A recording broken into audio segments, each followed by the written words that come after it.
nous ne pouvons pas le sanctifier. Il est déjà saint.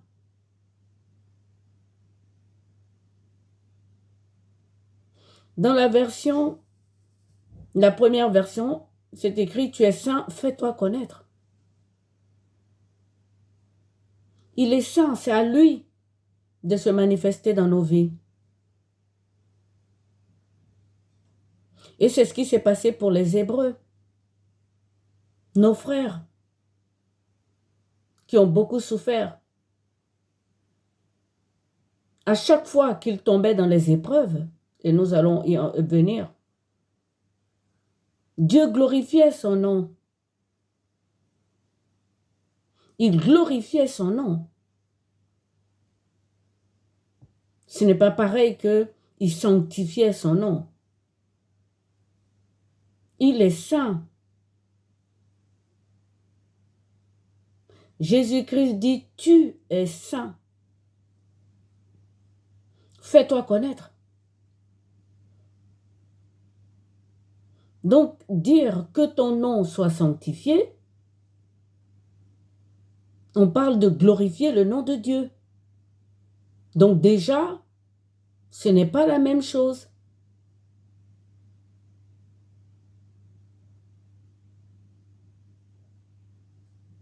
Laquelle vous plaît? Laquelle entre dans votre prière? Est-ce que c'est Dieu, tu es saint? Fais-toi connaître? Ou glorifie ton nom? Ça ne veut pas dire la même chose. Je continue. Que selon ta volonté tout s'accomplisse, sur la terre comme au ciel. Que selon ta volonté tout s'accomplisse.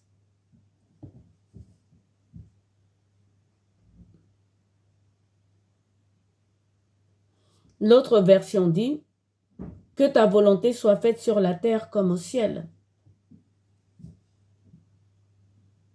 Ce n'est pas la même chose, frères et sœurs.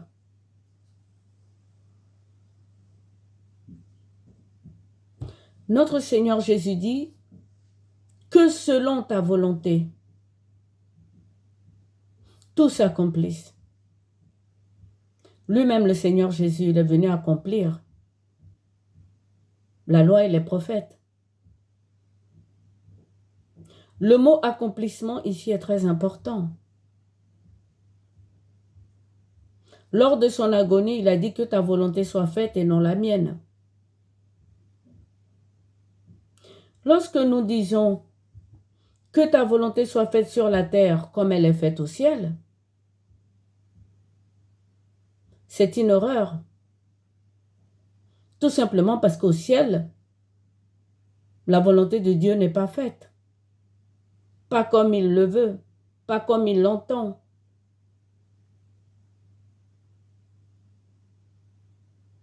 Dans la Bible, il est écrit qu'il se méfie de ses messagers.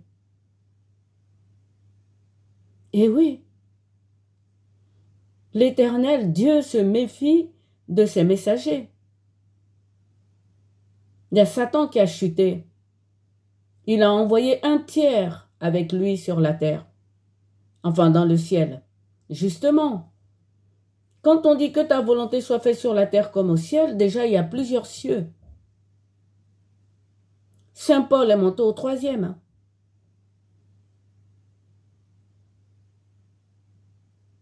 Donc, que ta volonté soit faite sur la terre comme au ciel,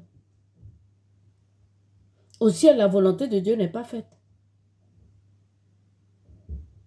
Il y a des puissances au-dessus de nous qui sont au ciel.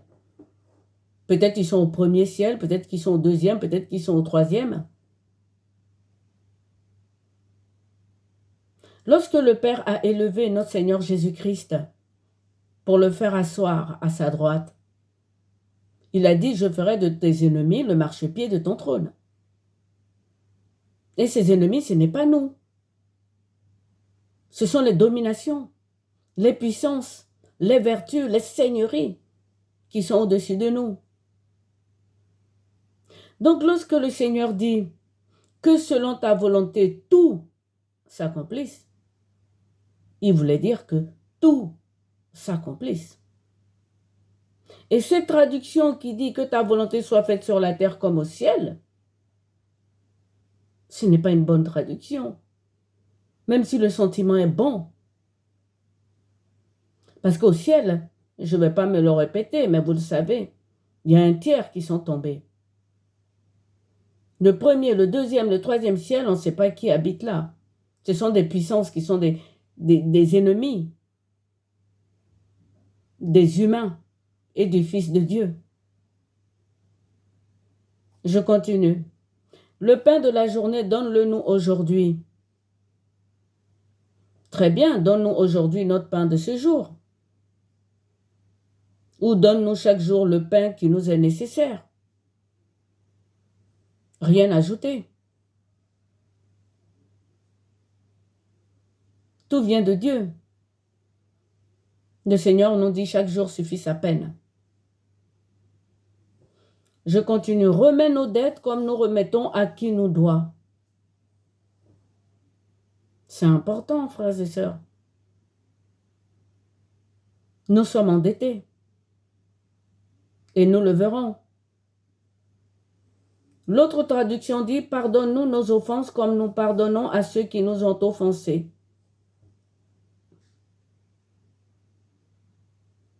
L'offense dans le sens de péché.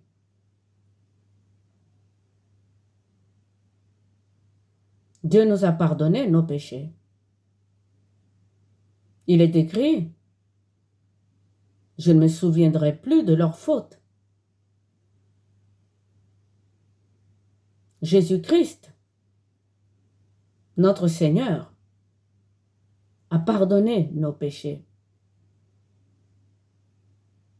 Mais si toutefois, vous croyez en lui, c'est-à-dire que vous voulez être sauvé, ressuscité, il est roi du royaume, créé aux cieux pour les humains.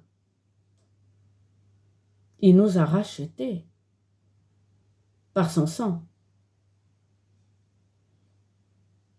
Il nous a rachetés. Dieu nous a pardonné nos péchés. Il ne regarde plus nos péchés, notre Dieu. Mais Jésus-Christ, pour ceux qui veulent être sauvés, il nous a rachetés avec son sang. Rappelez-vous, Saint Pierre, ce n'est pas avec l'or ou l'argent que nous avons été achetés, mais par le sang.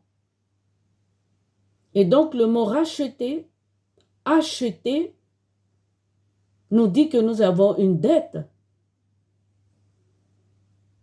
envers Jésus.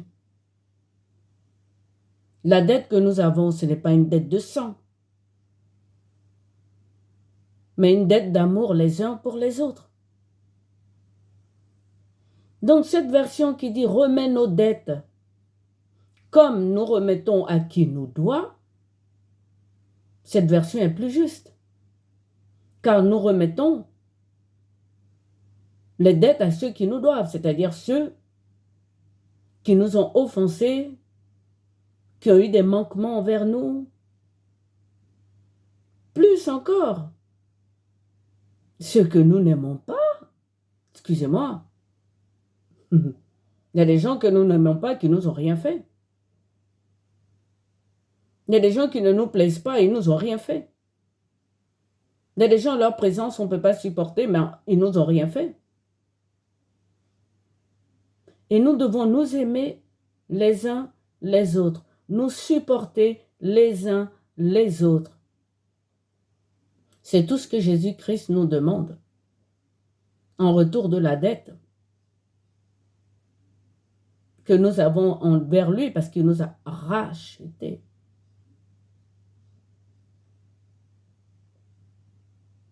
L'autre version qui dit « Pardonne-nous nos offenses comme nous pardonnons à ceux qui nous ont offensés. » Mais Jésus-Christ nous a pardonnés. Pour ceux qui croient.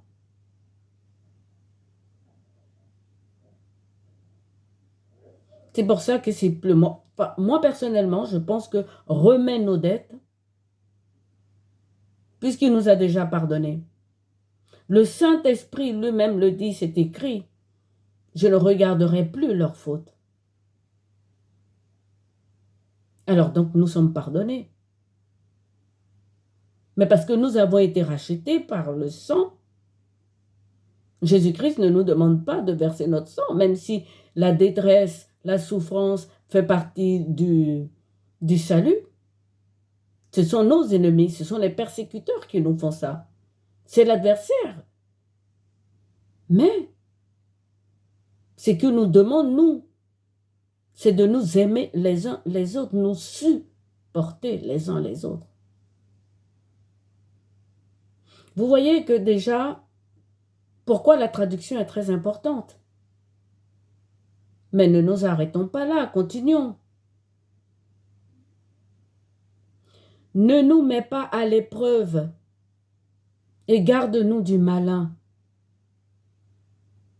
Frères et sœurs, c'est très important.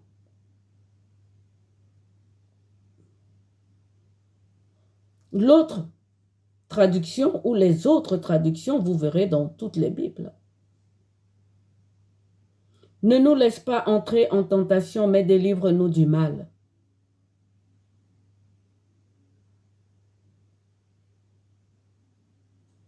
Je lis Saint Jacques, verset 1, verset 13. Jacques 1, verset 13. Que personne, lorsqu'il est tenté, ne dise c'est Dieu qui me tente. Car Dieu ne peut être tenté par le mal et il ne tente personne. Si nous adressons cette prière à Dieu le Père ou à Dieu le Père Jésus-Christ, cette phrase ne nous laisse pas entrer en tentation ou ne nous soumet pas en tentation, on ne l'adresse pas à Dieu. Saint Jacques le dit. Il ne nous tente pas. La tentation ne vient pas de lui. Et vous allez comprendre. Je suis allée dans le dictionnaire et j'ai pris la signification, la traduction, la définition de tentation. C'est impulsion qui pousse au mal et au péché. Et le synonyme, c'est envie. Dans les commandements de Dieu, c'est interdit d'envier. Même dans le proverbe, vous pouvez lire. Alors que les épreuves ici ne nous mettent pas à l'épreuve et gardent-nous du mauvais, notre foi est mise à l'épreuve. Mais ce n'est pas une épreuve qui nous pousse au mal et au péché. L'épreuve de la foi, vous pouvez lire à Saint Pierre. C'est de nous permettre d'être forts, de connaître Jésus, d'avoir une force d'âme. C'est très important. Et une maîtrise de soi. Voici les épreuves de notre foi et la piété. Pour quelqu'un qui ne prie pas, tu ne mets pas ta foi en exergue. Prenons un exemple pour l'épreuve. Les sportifs, ils ont des épreuves. Quand on va passer le bac, on a des épreuves. Ces épreuves ne sont pas des tentations. Vous n'allez pas dire quelqu'un qui va passer son bac est mis en tentation. Ou quelqu'un qui... les épreuves sportives qui sont mis en tentation. Voyez-vous pourquoi la traduction est très importante?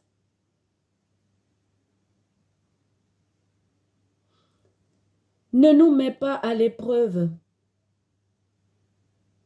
Nous sommes en épreuve de la foi. Mais nous ne sommes pas, Dieu ne nous soumet pas à la tentation. Il ne nous met pas à l'épreuve de la tentation non plus. La tentation doit être bannie lorsqu'on parle à Dieu ou lorsqu'on prie. Continuons. Et garde-nous du malin. C'est très important. C'est la même phrase. Ne nous mets pas à l'épreuve et garde-nous du malin. Ça a été transformé par garde-nous du mal. J'aimerais qu'on continue un peu. Le Seigneur Jésus nous dit dans Jean 14, verset 8, c'est Philippe qui lui dit, Seigneur, montre-nous le Père et cela suffit. Cela nous suffit. Jésus lui répond, tu ne me connais pas, Philippe? Depuis le temps que je suis avec vous,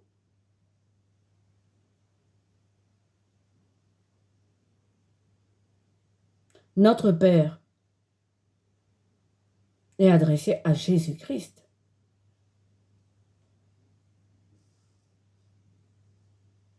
Notre Père, notre prière du Notre Père, nous l'adressons à Jésus-Christ et non à son Père, à lui qui est le Dieu tout-puissant, celui qui crée tout, mais à Jésus-Christ qui nous a rachetés. Pourquoi je dis ça?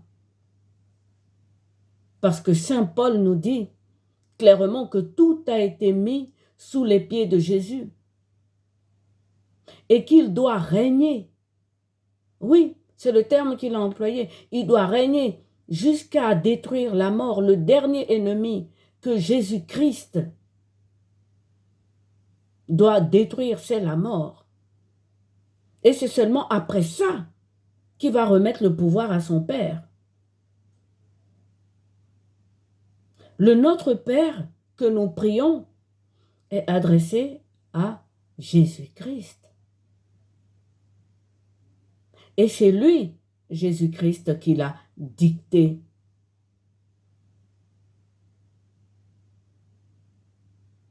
On va reprendre. Notre Père qui est aux cieux, mort et ressuscité. Il nous ressemble, Jésus. Il est notre Père. Tu es saint, fais-toi connaître. Il est saint, Jésus. Ce n'est pas parce qu'il a porté nos péchés à nous, qu'il a porté nos fautes à nous, qu'il est mort sur la croix pratiquement nu, qu'il n'est pas saint. Il est saint. Il est plus que saint. Quand il dit « Celui qui a honte de moi et de mes paroles, j'aurai honte de lui », il y a des traductions qui ont honte de Jésus, de sa simplicité.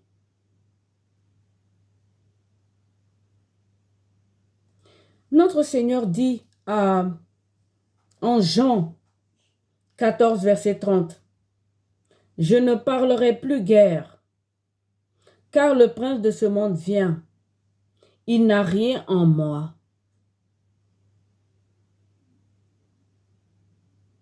Jésus-Christ est saint. Le tentateur n'a rien en lui. Qu'est-ce qu'il n'a pas en lui? Le mensonge et le meurtre. Je continue. Il a dit en Jean 8, verset 44, aux pharisiens et aux gens qui voulaient le mettre à mort. Il leur a dit ceci, « Vous avez pour père le diable, et vous voulez accomplir les desseins de votre père. meurtrier et menteur. Si notre Seigneur Jésus ne tente pas, si Dieu le Père ne tente personne, à qui vous adressez la prière du Notre Père et que vous lui dites que ton nom soit sanctifié, son nom est saint, il est saint, que ton règne vienne, mais il règne déjà, il a toute la domination, que ta volonté soit faite sur la terre comme au ciel. Ben non, la volonté de Dieu n'est pas faite au ciel, je vous l'ai dit plus haut, plus tôt. Un tiers ont chuté.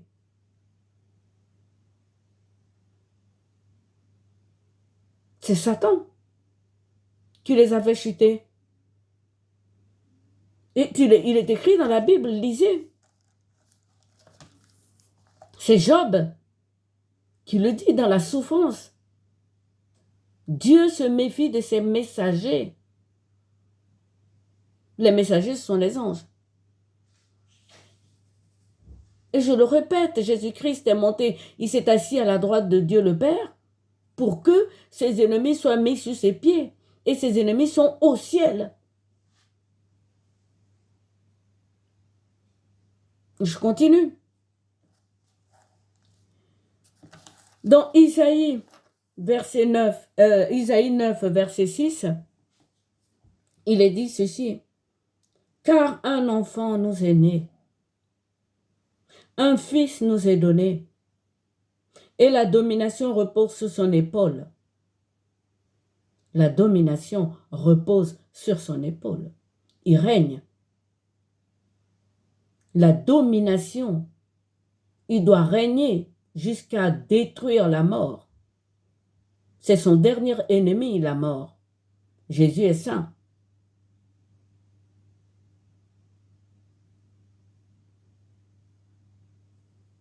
On l'appellera admirable conseiller. Admirable conseiller. Et c'est lui qui nous a donné cette prière. Qui l'a traduit autrement. Si ce n'est pas le diable. C'est lui qui l'a traduit autrement. Jésus-Christ nous a donné. Tu es saint. Fais-toi connaître. Fais venir ton règne. Fais venir ton règne. C'est notre prière que nous devons adresser à Jésus puisque nous attendons que son règne vienne. Il est conseiller merveilleux. Le Père éternel a dit, celui-ci est mon fils bien-aimé, écoutez-le. Je continue. Dieu puissant, Père éternel, Prince de paix. Je vais le relire parce que j'ai entrecoupé. Isaïe 9, verset 6. Car un enfant nous est né, un fils nous est donné, et la domination repose sur son épaule. On l'appellera admirable conseiller, Dieu puissant, Père éternel, Prince de paix. Frères et sœurs, le Notre Père que nous prions, nous l'adressons à Jésus-Christ de Nazareth. Il en est digne. Vous pouvez lire dans l'Apocalypse. Tous les humains palmant la main lui disent, tu es digne de recevoir la puissance, la gloire, les actions de grâce, la louange. Eh oui. Et vous allez me dire, mais Jésus-Christ est assis à la droite du Père. Encore une question de traduction ou de compréhension, si vous voulez. Lisons Apocalypse 3, verset 21. Le Seigneur nous dit, celui qui vaincra, je le ferai asseoir avec moi sur mon trône, comme moi aussi j'ai vaincu. Et je me suis assis avec mon Père sur son trône. Un trône, deux personnes. Je me suis assis avec mon Père sur son trône. Pas sur un trône à côté. Et il dit, ceux qui vaincront, je les ferai asseoir avec moi sur mon trône.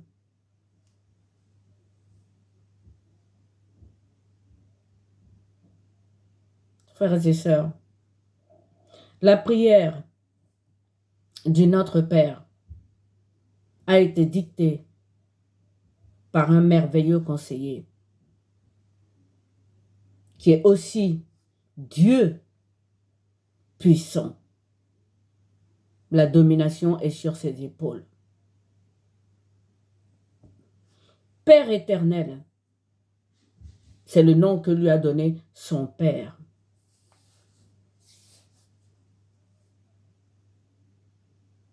Oui, c'est le nom que l'Éternel des armées a donné à son Fils. Il s'appelle Père éternel, Prince de la paix. Dieu a changé le nom d'Abraham, nous le savons. De Abraham, il est passé à Abraham. Jésus-Christ est venu sous le nom de son Père. Je suis celui qui suis l'invariable. Notre Père, c'est Jésus-Christ. Cette prière, nous l'adressons à Jésus-Christ. Frères et sœurs. Et donc, que ton nom soit sanctifié. Son nom est saint. Il est saint. L'adversaire n'a rien, non lui. Il est écrit. Que ta volonté soit faite sur la terre comme au ciel. Non. Ni au premier, ni au deuxième, ni au troisième, la volonté de Dieu n'est pas faite. Nous sommes en guerre. Et Jésus-Christ travaille beaucoup. Il est assis à la droite du Père pour que ses ennemis lui servent de marchepied. Le Père travaille, le Fils travaille. Et je viendrai avec une autre vidéo pour vous expliquer que nombreux sont ceux des puissances, vertus, qui aujourd'hui se soumettent à Jésus, qui veulent revenir à Jésus et qui donc utilisent des humains. Seul Satan a été jugé. Beaucoup de puissants sont appelés à la conversion. Et c'est nous qui sommes leur instrument. Et oui, nous sommes des demeures pour Dieu. Voici, frères et sœurs, pourquoi c'est important de travailler sur la traduction. Il y a beaucoup de choses à apprendre dans la traduction. L'adversaire se cache derrière la traduction. Je vous l'ai dit dans la première vidéo, ce n'est ni les prêtres, ni les pasteurs, ni les prédicateurs, ni les évangélistes qui sont derrière ces traductions. Je le répète, ces puissances ne se cachent plus derrière les statuettes. C'est terminé. Il y a la parole dans le monde comme une semence. Et il se cache derrière la parole.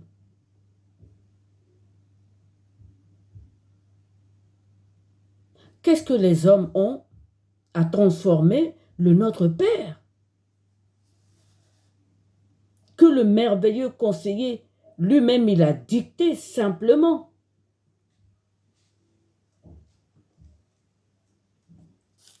Il n'est pas tentateur. Saint Jacques le dit. Dieu ne nous tente pas. Il faut faire la différence entre la tentation et la mise à l'épreuve. Donc, ne nous laisse pas entrer en tentation. Ce n'est pas à Dieu le Père qu'on adresse. Pardonne-nous nos offenses comme nous pardonnons à ceux qui nous ont offensés. Ce n'est pas non plus à Jésus. Il nous a déjà pardonné. C'est une question de dette. Il nous a rachetés. Ce terme est important, retenez-le. Nous avons été rachetés par le sang. Nous n'avons pas été rachetés à Satan, mais à d'autres puissances. Nous sommes entourés de puissances. La vie, le monde n'est pas ce que l'on croit et ce que l'on voit seulement.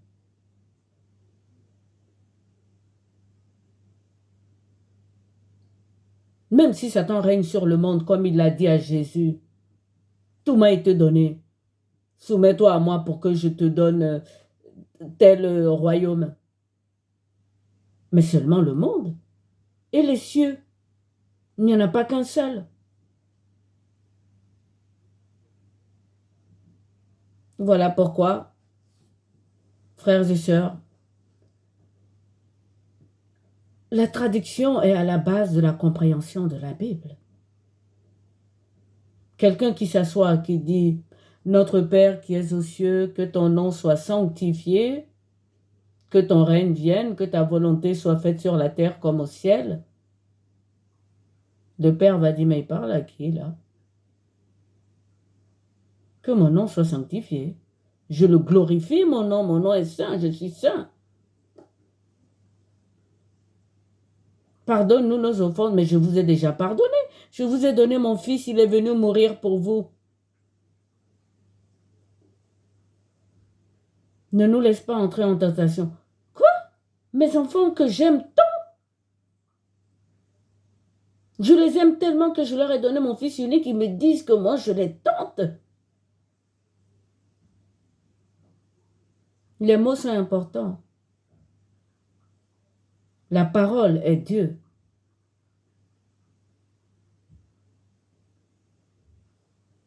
Voilà pourquoi je ne cesserai de dire que derrière les traductions, il y a l'adversaire.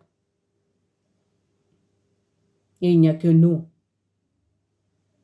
qui pouvons l'extraire de là, en fixant le regard, comme nous dit Saint Pierre, sur la parole.